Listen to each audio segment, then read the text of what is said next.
सना खान जब काम करती है तो इसकी टीम में कौन कौन सी स्पेशलिटी के लोग होते हैं? ठीक है, सो आपने क्लाउड बेस्ड सर्विसेज और क्लाउड बेस्ड प्रोडक्ट्स के बारे में सुना होगा।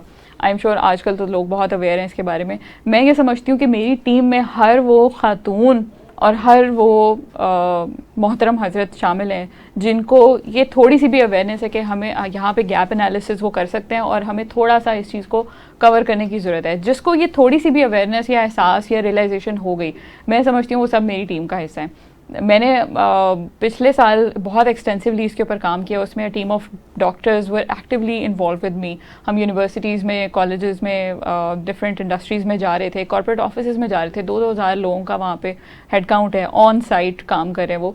तो वहाँ के फीमेल्स को मोटिवेट करना, उनको लाना, उनको गाइड करना और फ्री में उनको काउंसलिंग सेशंस प्रोवाइड करना, ये सारा मैंने पिछले 1-1.5-2 साल में अपनी टीम के साथ मिलकर किया भी है। उसमें साइकोलॉजिस्ट भी होते थे हमारे साथ, जनरल फिजिशियंस भी होते थे, गायनी के भी होते थे, फिर हम एंडोक्राइनोलॉजिस्ट को भी बुलाते थे because obviously we were very actively working on PCOS। Mental health counsellors भी उसमें होते थे। तो वो एक बड़ा होलिस्टिक सा हम वो पैकेज जो है वो लेके जाते थे, उनको ऑफर करते थे कि आप आएँ काइंडली और हमारी बात सुने कि हम क्या क्या रहे हैं। तो we had invested a lot of time in that, क्योंकि ज़ाहिर सी बात है कि आपने देखना है कि आप किससे जाके बात करें, उसका लेवल क्या, आपने किस लेवल पे जाके उसको समझाना है।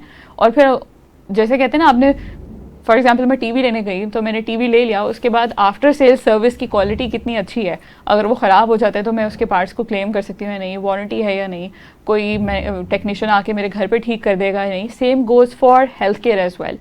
लेकिन मैं ये भी देखती हूँ कि हमने इसमें सबसे बड़ा चैलेंज जो फेस किया वो ये था कि people would spend a lot on their luxuries, on their, ख़ासतौर पे ख़वातीन की बात अगर करूँ, उनको बड़ा शौक़ होगा कि वो अच्छे महंगे कपड़े ले लें, बैग्स ले लें, घड़ियाँ ले लें, शो ऑफ कर लें, ज्वेलरी पहन लें।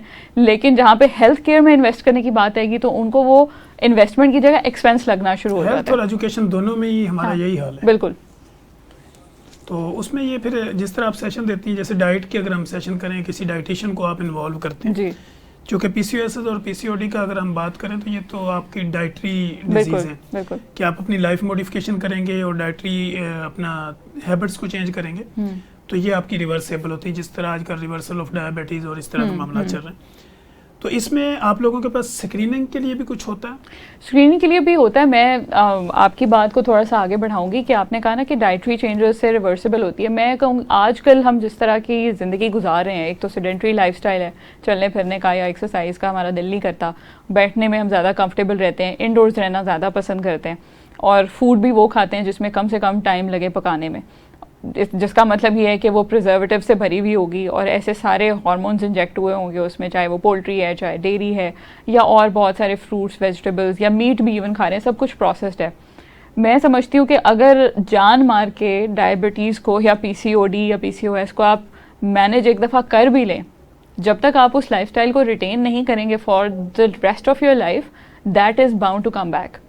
ठीक है। यानी आप अगर 8-9-10 महीने लगा के कीटो करके, इंसुलिन रेजिस्टेंस के ऊपर काम करके डायबिटीज़ या PCOS को रिवर्स भी कर लेते हैं, मैं समझती हूँ कि वो रिवर्सल नहीं है, वो मैनेजमेंट है उसकी, बिल्कुल ऐसी जैसे डायबिटीज़ को आप मैनेज करते हैं। PCOS भी उसका फर्स्ट कज़न ही है obviously, because diabetes also comes with a lot of other diseases.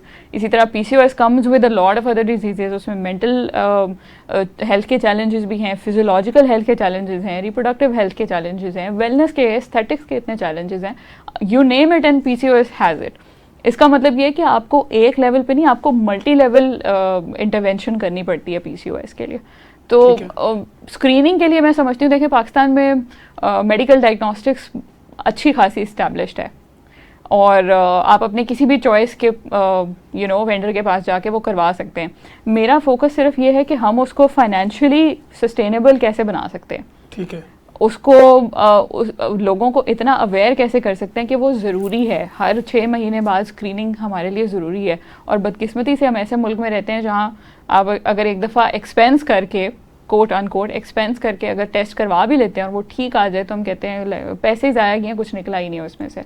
तो इस माइंडसेट को जब तक हम चेंज नहीं करेंगे ना, we have to be at the other end of the picture, जिसमें health care is your first and foremost priority.